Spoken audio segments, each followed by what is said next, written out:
Hi students. In the last video, we looked at how to solve two-step equations. So a few things to keep in mind. Number one, remember, you perform the inverse or opposite operation to isolate the variable. So you want to get the variable all by itself on one side of the equation so that you can solve for it.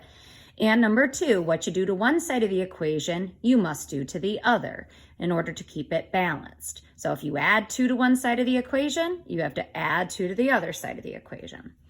We have 6 steps that you will need to show your work for when you solve these two-step equations, and you will be required to submit your work. So it's not just going to be enough to give an answer, you will have to show these steps. So writing the equation, undoing the addition and subtraction first, simplify, undo your multiplication and division second, give the solution very clearly, and then substitute it back into the equation in order to check to make sure that it is correct.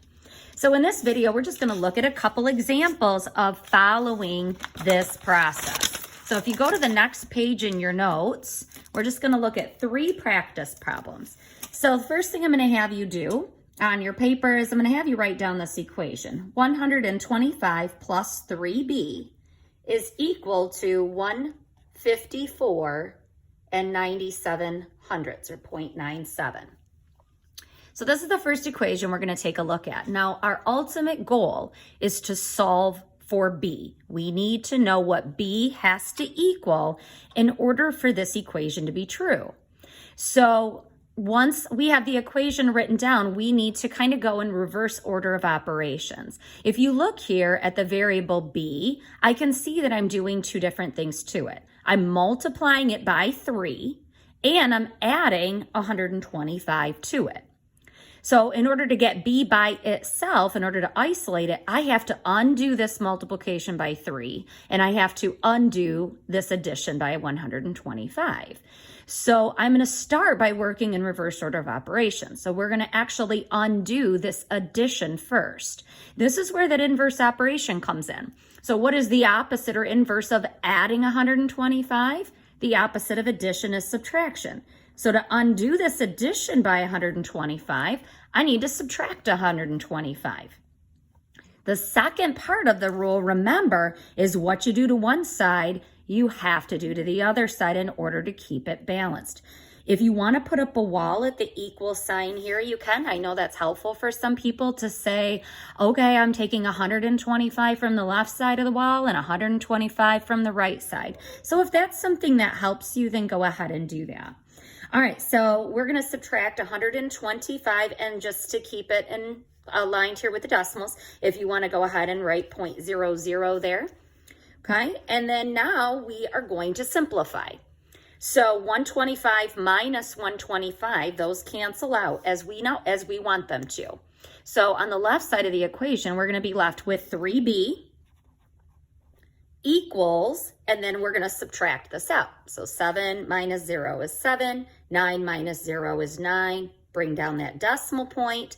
4 minus 5, I cannot do, so we're going to have to borrow from the 5. That becomes a 4, giving 10 more to the 4, so that's 14 minus 5 is 9. 4 minus 2 is 2, and then 1 minus 1 is 0. So now we have 3b equals 29.97. So now, again, my goal is still to get b by itself. I still need to isolate that variable so I know what it equals. Right now, I'm multiplying it by 3, so I need to undo that. So what is the opposite or inverse of multiplying by 3? It is dividing by 3.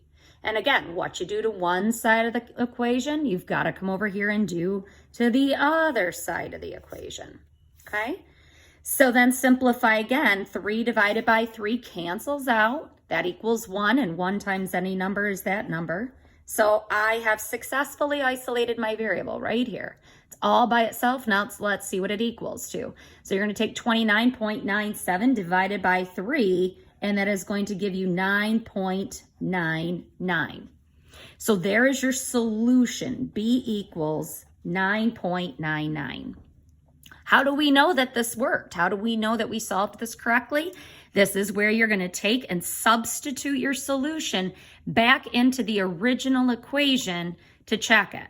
So here's your check steps. So the original equation was 125 plus 3 times b.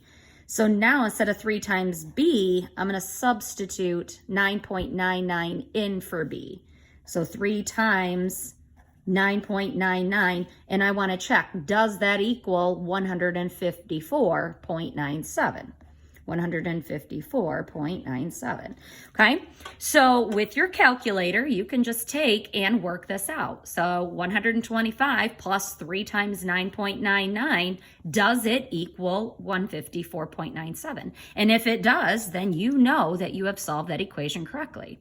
If it doesn't work out, if this equation is not true, then that should indicate to you, ooh, I made a mistake somewhere here in one of these steps. And then that should tell you need to go back and review your work and figure out where that mistake was. Let's take a look at another example. Let's say that I have the equation n minus 5, all of that divided by 2 equal to 5. Okay? This is a special situation here where you're actually going to have to undo the division first. I can't come up here and undo this subtraction by 5 first because this whole thing is being divided by 2. Okay, so this is kind of a special case equation here. So I'm going to start by undoing that division by 2. What is the opposite of dividing by 2? It's multiplying by 2, right? So I'm going to take and multiply this equation, the left side, by 2. And what you do to one side of the equation, you have to do to the other. So you're going to have to come over here and multiply the right side of the equation by 2. Again, at the equal sign, if you want to go ahead and put up a wall to separate the two sides of the equation, you're more than welcome to do that. All right, so now we're going to simplify. 2 divided by 2 will cancel out, leaving us with n minus 5, which is what we wanted, equals, and then 5 times 2 on the right side equals 10. So again, my goal here is to isolate n. I want to get it by itself on one side of the equal sign so that I can see what it equals to make this equation true. Right now, I'm subtracting 5 from it, so I have to do the opposite of that, which would be adding 5. What you do to one side of the equation, you have to come over and do to the other side of the equation. Okay, simplify again. Negative 5 plus 5, that's going to cancel out, leaving you with n equals 10 plus 5 is 15. So there is your solution, n equals 15. How do I know I answered that correctly? Again, you're going to take your solution, substitute it back into the original equation to see if the equation is true. So I'm going to take 15 and I'm going to substitute that in for n in the original equation. So there's 15 minus 5 divided by 2, and I want to see if that equaled 5. So 15 minus 5, that's 10, divided by 2. Does that indeed equal 5? Well, yes, it does. So we know that we have solved that equation correctly and that n does equal 15, okay? One more equation we're going to take a look at, and then you will be able to look at some practice problems on your own. So let's say we have 15 minus 3x equals 10. So in this kind of scenario, be very careful because some people might want to add 15 to start because they see that negative there. But if you look at the 15 here, that's actually positive. There's no negative sign in front of that 15. So if I add 15 here, that's not going to cancel the 15s. That's going to give us 30. So be real careful, okay? So in order to get rid of this 15, we actually need to subtract it because 15 minus 15, that's what will cancel out. Okay, again, what you do to one side, you have to do to the other. So we're going to put up our wall if you choose. If I subtracted 15 from the left side, then I need to come over here and subtract 15 from the right.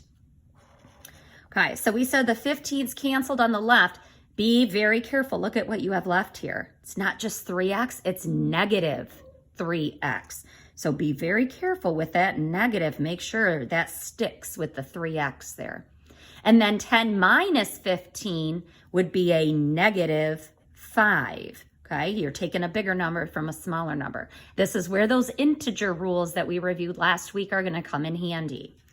All right, so now I have negative 3 times x. So I need to undo that multiplication by negative 3. So the opposite of multiplying by negative 3 would be dividing by negative 3.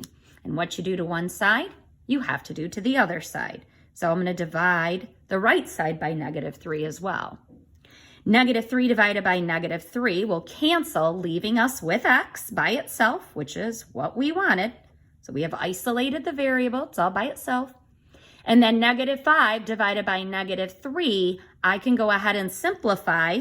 A negative divided by a negative is going to be a positive. So then your answer, your solution, would be x equals 5/3. Okay. You could also simplify that, okay, into a mixed number, and your answer would be 1 2/3. Okay. If you turned that into a mixed number. So that would also be acceptable. Okay. Or you could also write that if you turned this into a decimal, would be 1.6 repeating. Okay.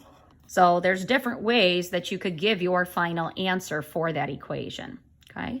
As far as plugging it in for our check step here for x, I think it would be easier just to keep it as 5/3.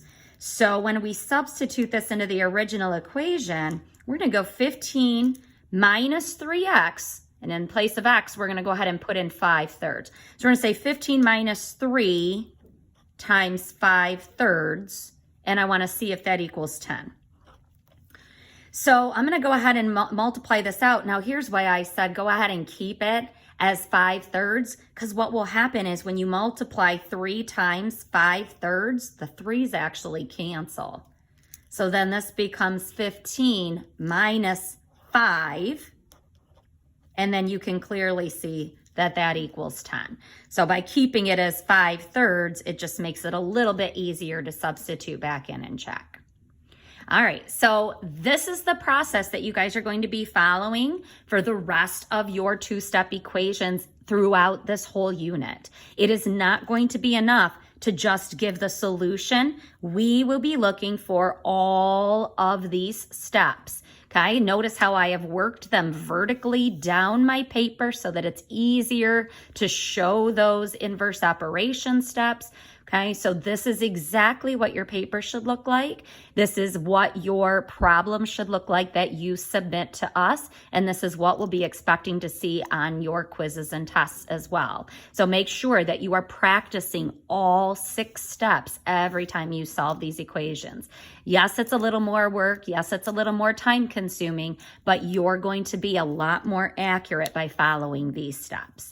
If you have questions, as always, please feel free to email me and I'll see you in the next lesson.